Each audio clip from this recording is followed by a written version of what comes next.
everybody. Welcome back to my channel and happy February. This time of the year is always an interesting time of the year. We are kind of on the other end of the darkest weeks, which I love as the days start getting longer. And also, February tends to be the time when our New Year's resolutions, if you make them, sometimes come to an end. And when I say sometimes, I mean often come to an end. I think the percentage is like 80% of people or something along those lines quit their resolutions by February 19th, I think is the date. Or it's maybe it's even January 19th now that I'm saying that out loud, but either way, they're short-lived. And I believe that they are short-lived for a reason. You know, our culture has expected us, if not encouraged us, to do big things. I am not a big things type of person. I am a small actions every day build up to big, great things type of person. And so the new year, new me messaging that comes out in January, and I talked about this in a previous video, is not something that I subscribe to. So if you're in that boat right now and you're mid-February listening to this going, yeah, I kind of really epically failed on my New Year's resolutions. Well, first of all, you're not alone. Welcome to the club. And if you haven't and you're still crushing it, then kudos to you. Share with us your secrets and how you stay motivated and connected to your goals in the comments below. But my point is that we get to reset whenever and however and how often we want. And that is something I love about working with the moon and with the new moon and with the full moon every month is we get to have this space and time to bring in something new. And for February, the new moon is fast approaching. It will be on the 9th and 10th, depending where you live, of February, and it is in Aquarius. And I love when the moon is in Aquarius because it is really this attraction to the new and the unusual. It is about individuality and eccentricity and surprise and not really caring too much about what anyone else thinks.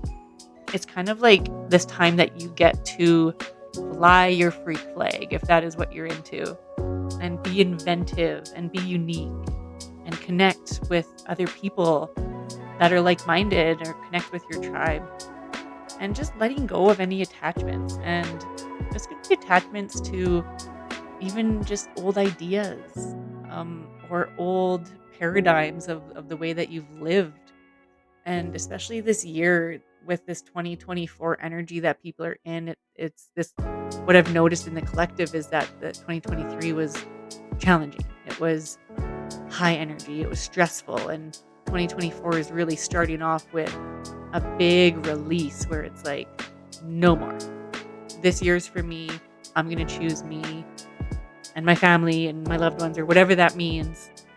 But there's just a different energy that I'm really enjoying about this year. And I want to share a little anecdote that I like to use, and I share this often with my clients. So if you're one of those people, you've probably already heard this. But when we're talking about, let's say, breaking bad habits, so that's kind of what January is about, right? A lot of times our New Year's resolutions are completely reciprocal to something bad that we've been doing. So we're drinking over the holidays, and in January, I'm not going to be drinking, period. Or I ate a bunch of cookies and cakes and candies over the holidays, and in January, I'm going to have a clean diet. Like a lot of times we just take exactly the opposite of something that we deem as bad and try to bring that in. Great. There's nothing wrong with that. And also, it doesn't always last. And the way I like to look at habits and the way that I understand anyways our brain circuitry to work is that it takes time. It takes practice. It takes consistency over and over and over again. And you'll hear different things from different people. I've heard that a new habit takes at least 15 days. I've heard 31 days.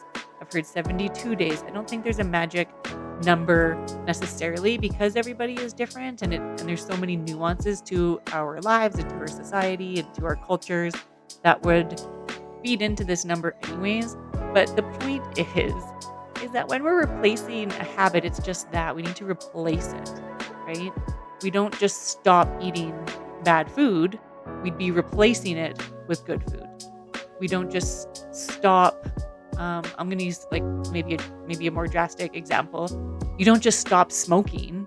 You replace it with something else, because that time that you would have spent smoking then is a void in your life that you need to bring in something else to either keep you distracted or keep your mind off of smoking or whatever it is. I don't know. Maybe that's a bad example. I'm not a smoker, but I've heard that been used multiple times before, and that without replacing it, it's not as successful. Like, some people can definitely do things cold turkey, and like, kudos to you if you're that type of person.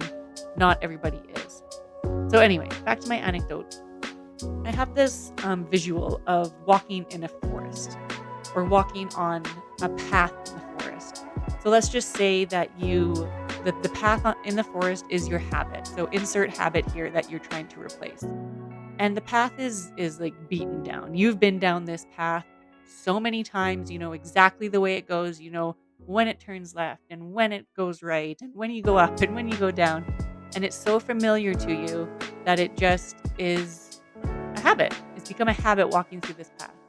When you want to do something different and verge away from that path, you need to create a new one. And it's the same in your brain, right? So this beaten down path in the forest is just like the circuits and neurons firing in your brain. It's the path of least resistance. It's been down this path before, so it's familiar. And your brain is going to fire that way consistently until you teach it something new. So let's say you're in this forest and you stop on the path and you go, do you know what? I actually want to go this way. And so you take that hard right turn and you look and you're staring into the forest and there's no path there, and the bush is all grown up and the trees are big and maybe there's sticks and rocks and twigs and whatever else. So how do you create a new path? Well, you take the first step. And maybe that first step is just clearing out a little bit of debris in the forest. And then you're going back, and the next day you're coming back down that path, and you find that one again, and you turn right and you go a little bit further down that pathway, and you make it a little bit more beaten down, and you move some trees and you clear out some rocks, and then all of a sudden you've come up against a big tree, and now maybe you need help. You can't do this by yourself all of a sudden, and you admit that to yourself, and you go, I need an axe. I need a chainsaw. I need somebody else to help me lift this thing. I need support, whatever that looks like. And so I think you can pick up on the analogy here, where it's like you don't also need to do it alone. We have so many people in our lives that care about us and love us and that are willing to help us out through these things and encourage us through different changes and especially ones that are going to benefit our health or our wellness, our mental health. And I think the hardest part sometimes is just asking for that help. So anyways, back to the forest. Once you've beaten down that path a little bit more and you've become more consistent in it, and you are visiting that path and clearing it out and doing the work there, you start to look down the path that was trodden previously, and you notice, oh, it's starting to grow up. It's starting to have grass grow and filling in spots, and the trees are canopying over the spaces, whatever it looks like, because it no longer is the path of least resistance for you. You've replaced the habit, so to speak. So I just love the analogy because it gives a good visual for people, especially people that are outdoorsy like myself. Like, it's such a clear image and imagery for me, and a reminder that my brain doesn't function like instantly. I mean, mine doesn't. I know that. Maybe some people's do. And congratulations if that's you. Mine does not. It requires consistency. It requires support. It requires validation and affirmations and reminders that I'm doing the right things for myself and for my health and for my family. And so this image of kind of replacing the walking path is a successful one for me. So I hope that will be helpful for you as well. Let me know if that's something that resonates with you. I'd love to hear from you in the comments, or you can always visit my channel and shoot me an email. Yeah, so that's just a little chat about habits and replacing habits and bringing new things into your life, because February can be a hard month for people. I know that we're coming into the end of winter in a number, like a month or so out here. Even though our winter in the northern hemisphere, and especially up here in Alberta, lasts a little bit longer than that, but the the darkness, quote unquote, is coming to an end, and the sun is returning, and with that brings light and love and ideas and just a feeling of being renewed, like the spring, like especially I'll talk about this more in my March video, but that experience of renewal, right? And the other thing I want to bring up about February in particular too, and maybe some of you resonate with this, but I'm still wintering. January is a new year. There's these expectations for all these grand events and grand goals that we do, and bringing in energy to change our lives overnight because it's January 1st. Like, I don't know if you can tell, but it is irritating to me. It's still the dead of winter. Winter is a time for introspection and for rest and to be with family and to celebrate and not necessarily start a bunch of new things. It's just not the energy for it. And so it's really fascinating to me that, you know, animals can go and hibernate all winter. They just get to nap. Isn't that nice? And not all of them, but, you know, this is a hibernating season. When do we get to hibernate? And what does that mean to us as human beings who are so busy all the time? Like, we feel like we just need to go and do and go more and do more. Like, when do we get to winter? You know? So it's just this invitation to slow down a little bit. And if you're not a slow person, because I'm not, like look at this video. I'm in, I don't know, 3 times speed, because it's just like, go faster. I'm not a slow person, but I still feel the invitation to slow down and rest and know that everything's gonna be here waiting for me, no matter how long I rest, or no matter what kind of self-care and self-love I give myself. The more I can do that, the more I can show up for all of the things that I do want to do. And especially when the weather improves and the sun makes its grand return here in the northern hemisphere, and our days get longer and we have more space to be outdoors and to do things, that's when shit gets really fired up, you know? And we aren't expected, well, we are, unfortunately, expected to keep going, but I would like to say that we aren't expected to go, go, go.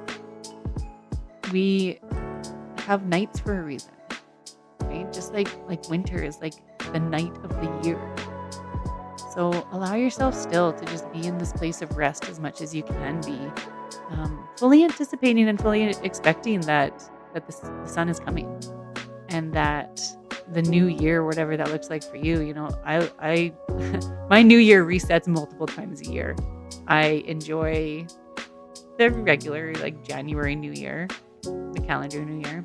I enjoy the Chinese New Year, and then I enjoy the Zodiac New Year. I enjoy the New Year in September, when it's like a new school year for the kids, and that brings with it its own energy. So I just want to reiterate how important it is to just know who you are. Like, this is my big message to everybody all the time.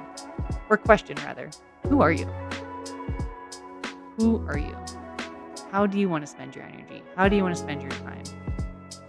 What do you love? What are your hobbies? What are your habits? What do you want to bring in more of? How do you want to feel?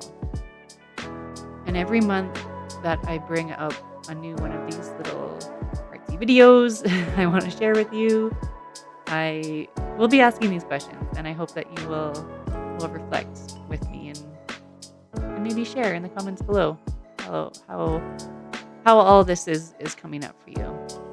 And I just finishing off this video with a little flip through of all of the weekly pages that I decorated here.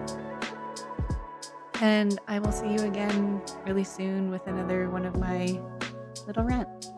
So thank you so much for being here, and I hope you enjoy the new moon in Aquarius and this video, and we'll see you again soon.